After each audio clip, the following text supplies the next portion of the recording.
Muy buenos días, jóvenes. El día de hoy estaremos analizando el tema del desarrollo cognitivo en la primera infancia. Para poder iniciar con este tema, recordemos que el proceso cognitivo es un proceso multicausal, el cual conlleva a partir de varios niveles y varias situaciones en las que nosotros podemos ir generando ciertos conocimientos. Por ejemplo, aunque es difícil separar la sensación de la percepción en la experiencia diaria, algunos psicólogos hablan de ambas como si fueran dos procesos claramente distintos. La distinción viene de los primeros filósofos que decían que no hay nada en el entendimiento que no haya pasado previamente por los sentidos. Por eso, distinguían dos fases en el impacto que producían los estímulos sobre el organismo. En una primera fase, los estímulos caen sobre los órganos de los sentidos, como los ojos, oído y el tacto, y las estimulaciones son reenviadas a lo largo de rutas neuronales específicas, hasta los centros del cerebro.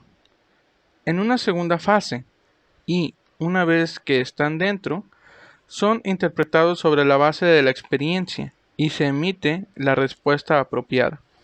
Los estímulos son primeramente sentidos y luego interpretados. A la primera fase se le llama sensación y a la segunda percepción. Esta tradición ha sido recogida y aceptada por numerosos psicólogos, según los cuales hay dos clases de experiencias sobre el mundo. Una experiencia simple, irreductible, representada por las sensaciones, colores, olores y sonidos. Son elementos componentes de algo que está más allá de ellos mismos. Pero hay también una experiencia compleja en la que se revelan los objetos a los que pertenecen estas sensaciones, es decir, a la percepción. En la percepción, por tanto, además de sensaciones, hay experiencias, actitudes y valores propios del sujeto.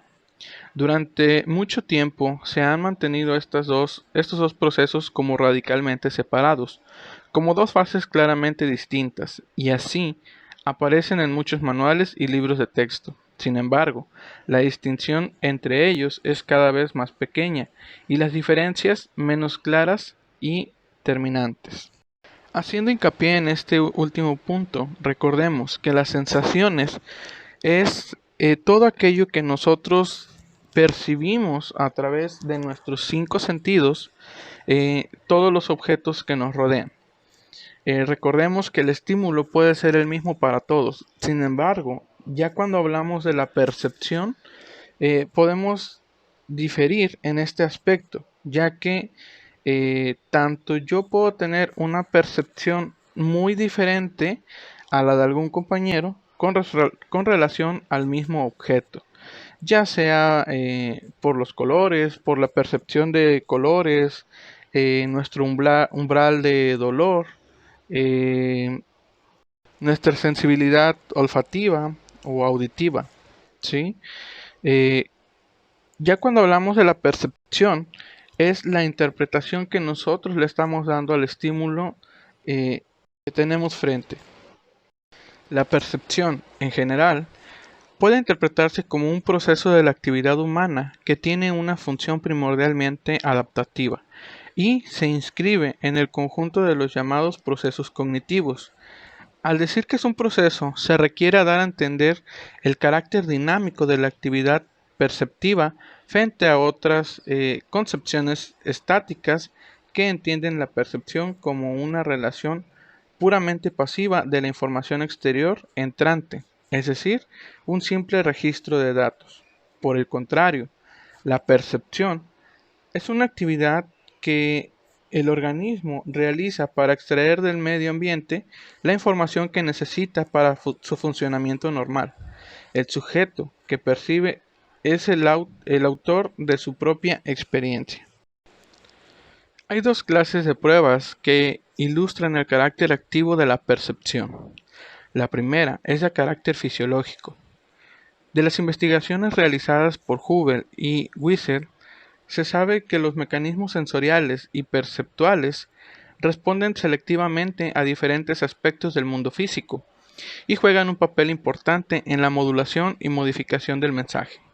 En lugar de comportarse pasivamente como los cables telefónicos que se limitan únicamente a transmitir la información recibida, la segunda prueba proviene de la existencia de figuras ambiguas. La ambigüedad de la figura demuestra la configuración final del contenido. Depende del propio observador y no de los datos estimuladores. La segunda característica de percepción deriva de la definición que dábamos anteriormente, es que tiene una función meramente adaptativa. Esto quiere decir que la percepción no es un proceso ornamental, sino absolutamente necesario para que el organismo pueda adaptarse al medio en el que hace frente a las múltiples problemáticas exigidas de la vida. Ahora bien, para adaptarse al medio necesita conocerlo, y la forma de conocerlo es extraer información del inmenso conjunto de energías que estimulan los diferentes sentidos.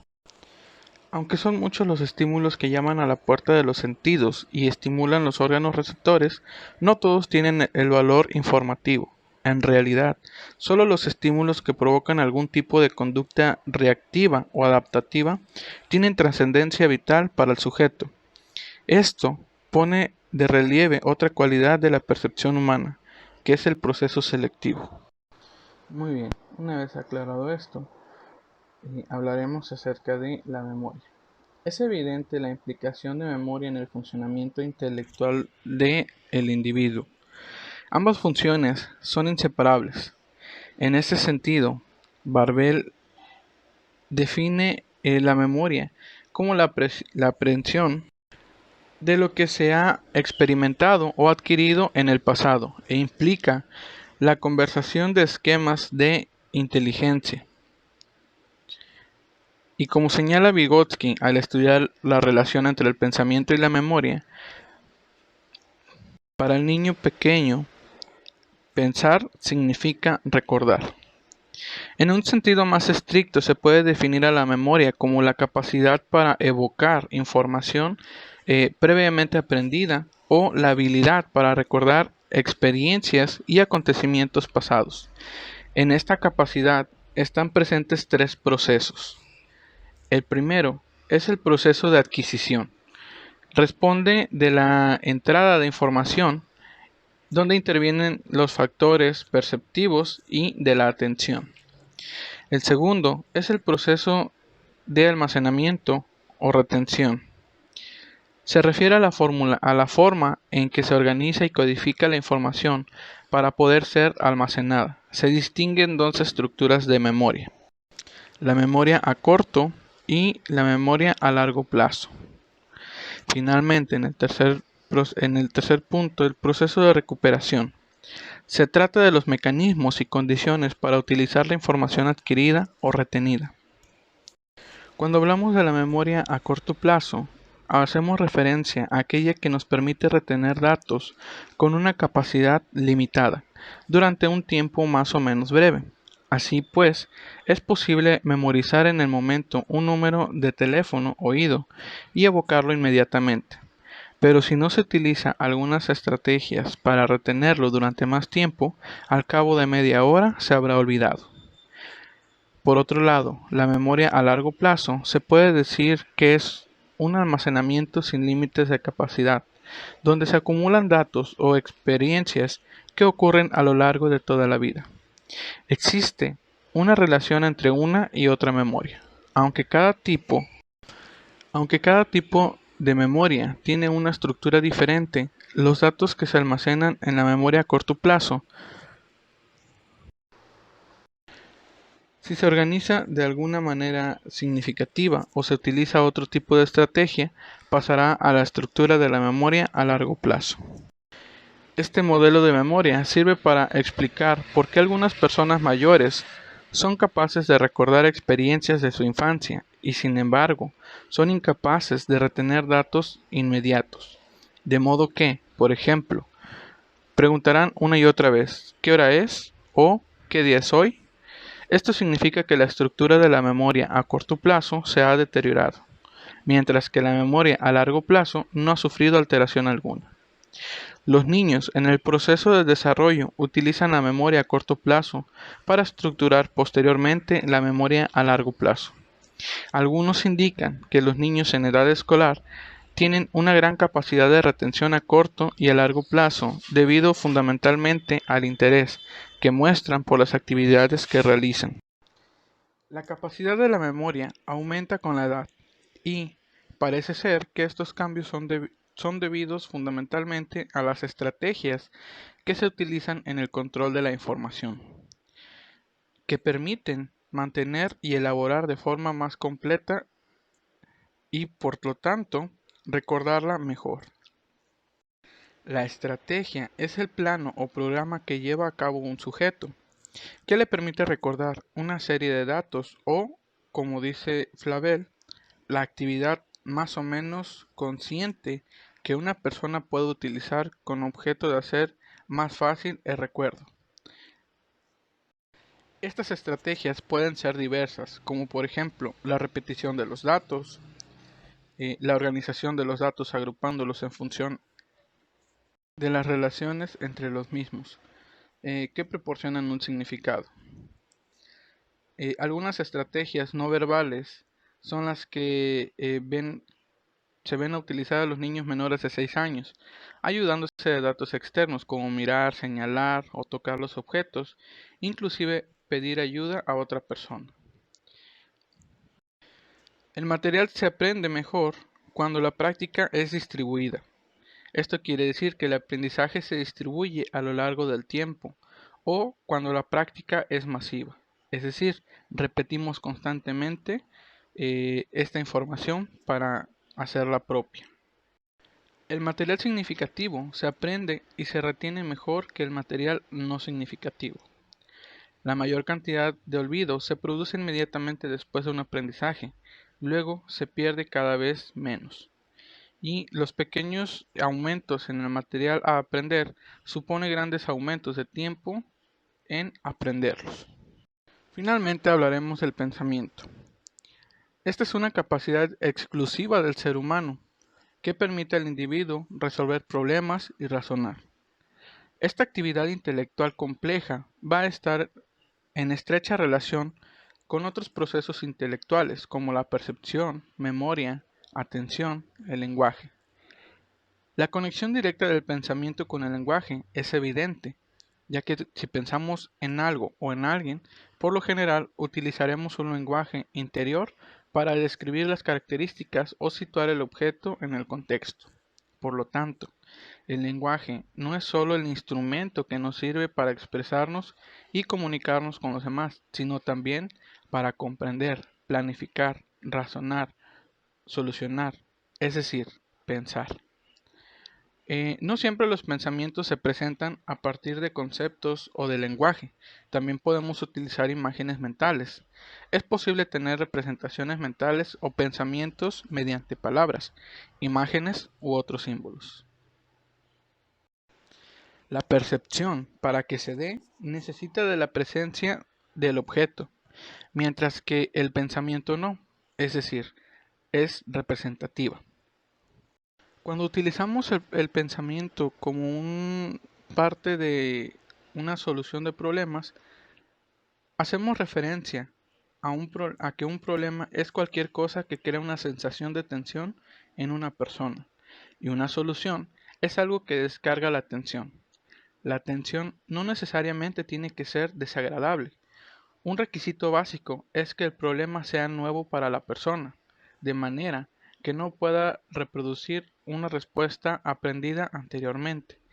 Los problemas que pueden aparecer son de diversas índoles: manuales, mecánicos, mentales, de razonamiento, de tipo personal o social, entre otros. Asimismo, las formas o estrategias en la resolución de un problema pueden ser de diferentes tipos. Una manera de resolver problemas suele ser a través del ensayo y error. Se va haciendo hasta llegar a la solución, que a veces puede ser fortuita. Otra es el análisis gradual. que aquí interviene la comprensión, la cual realiza paso a paso, eh, mientras que cada paso se comprueba antes de dar el siguiente. Finalmente está la intuición o el insight. La solución aparece repentinamente, la comprensión de la forma súbita. Gracias a todos los conocimientos previos, en automático podemos pensar en una solución eficaz. Asimismo, según el tipo de problema que se plantee, se utiliza una clase de pensamiento u otro, ya que el pensamiento puede ser concreto, el cual permite resolver problemas a través de la manipulación de objetos, como realizar un rompecabezas, cerrar tapaderas de un frasco, entre otras. Y el pensamiento abstracto, el cual se utiliza la representación abstraccional para resolver problemas. Se puede pensar o manejar ideas, conceptos, relaciones, sin necesidad de actuar sobre los objetos para llegar a una solución. El pensamiento creativo conduce al nacimiento de nuevas ideas. Algunas características del pensamiento creativo son la fluidez o número de ideas que es capaz de dar, la flexibilidad o capacidad de respuestas e ideas de diferentes tipos, originalidad o capacidad de dar ideas nuevas o inusuales, y la elaboración o número de pasos dados hasta llegar a la solución. Por lo tanto, siguiendo todos estos pasos, podemos decir que el razonamiento del niño en la etapa que nos ocupa es prelógico, es decir, no es capaz de utilizar la deducción o la intuición y la fórmula y al formular juicios a través de la transducción. Hace afirmaciones de implicación, como por ejemplo, no he dormido bien, luego no es por la tarde, aunque no haya siempre relación entre los dos hechos. Tal vez el niño pudiera haber querido expresar que no ha podido dormir bien porque aún no es hora de dormir. Sin embargo, la manera en que ellos lo expresan puede ser un poco incoherente o incomprensible para el adulto.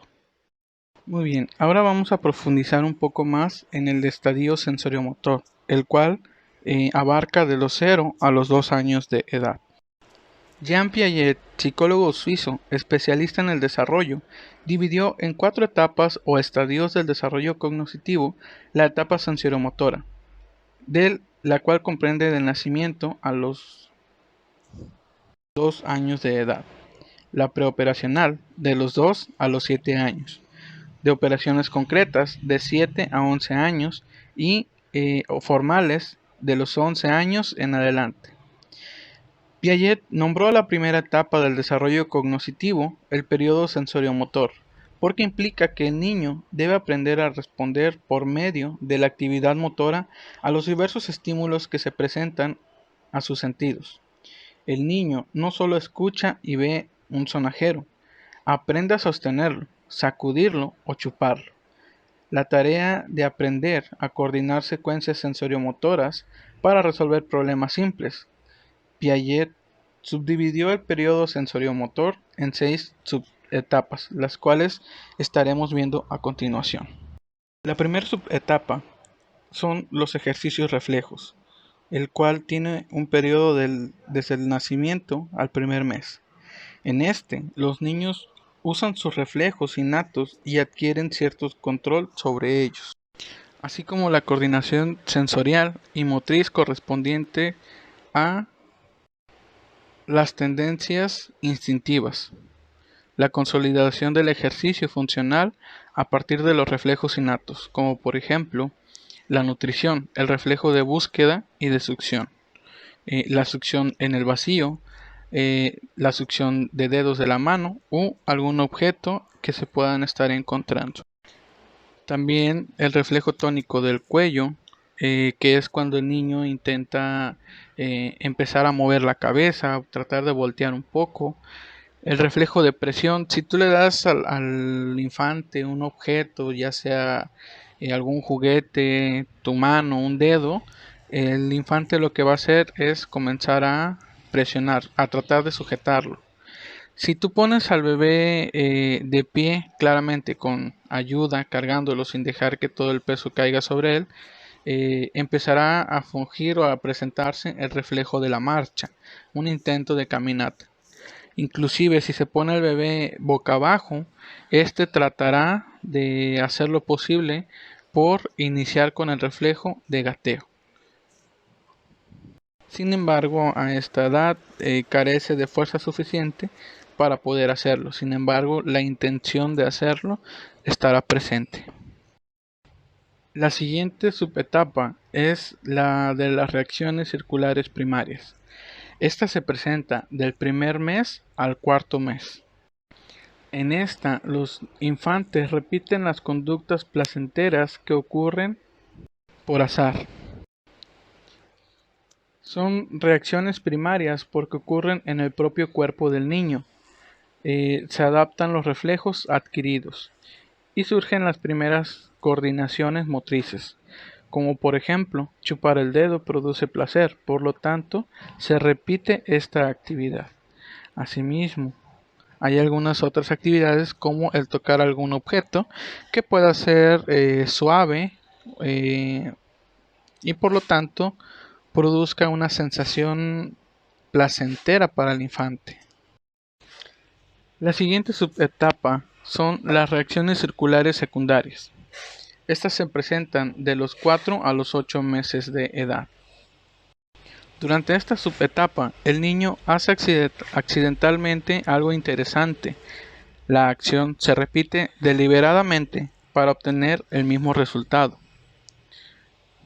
Esta es una acción secundaria porque se produce en el entorno del niño, provocando así un mayor interés en el ambiente.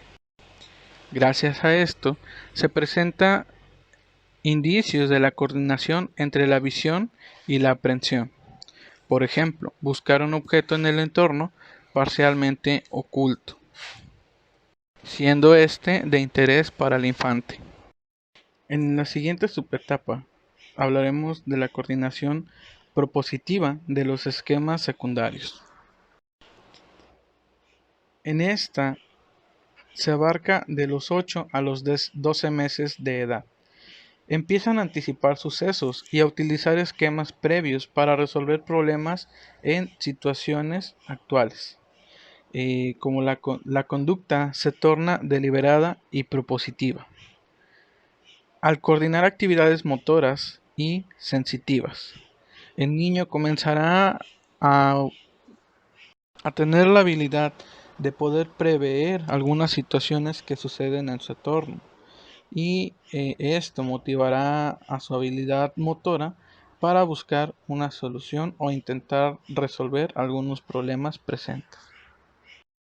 Posteriormente, en la subetapa de reacciones circulares terciarias, la cual se presenta entre los 12 y los 18 meses.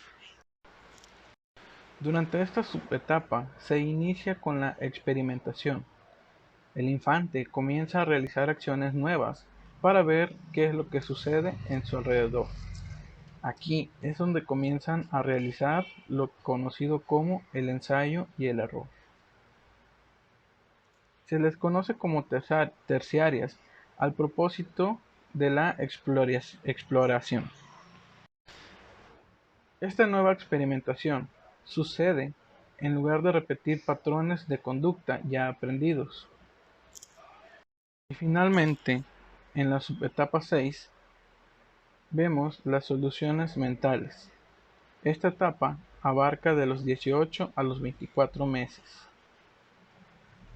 Aquí empiezan a pensar en los problemas para encontrar soluciones mentales. Internalizan las acciones y sus consecuencias y no se basan exclusivamente en el ensayo y error. Ya empiezan a querer deducir qué pasará si realizan las cosas de cierta manera o a buscar soluciones desde el aspecto mental, pensarlo antes de realizar. Ya no es tanto como en la subetapa anterior que realizaban acciones tratando de solucionar un problema. Ya lo pueden razonar un poco más.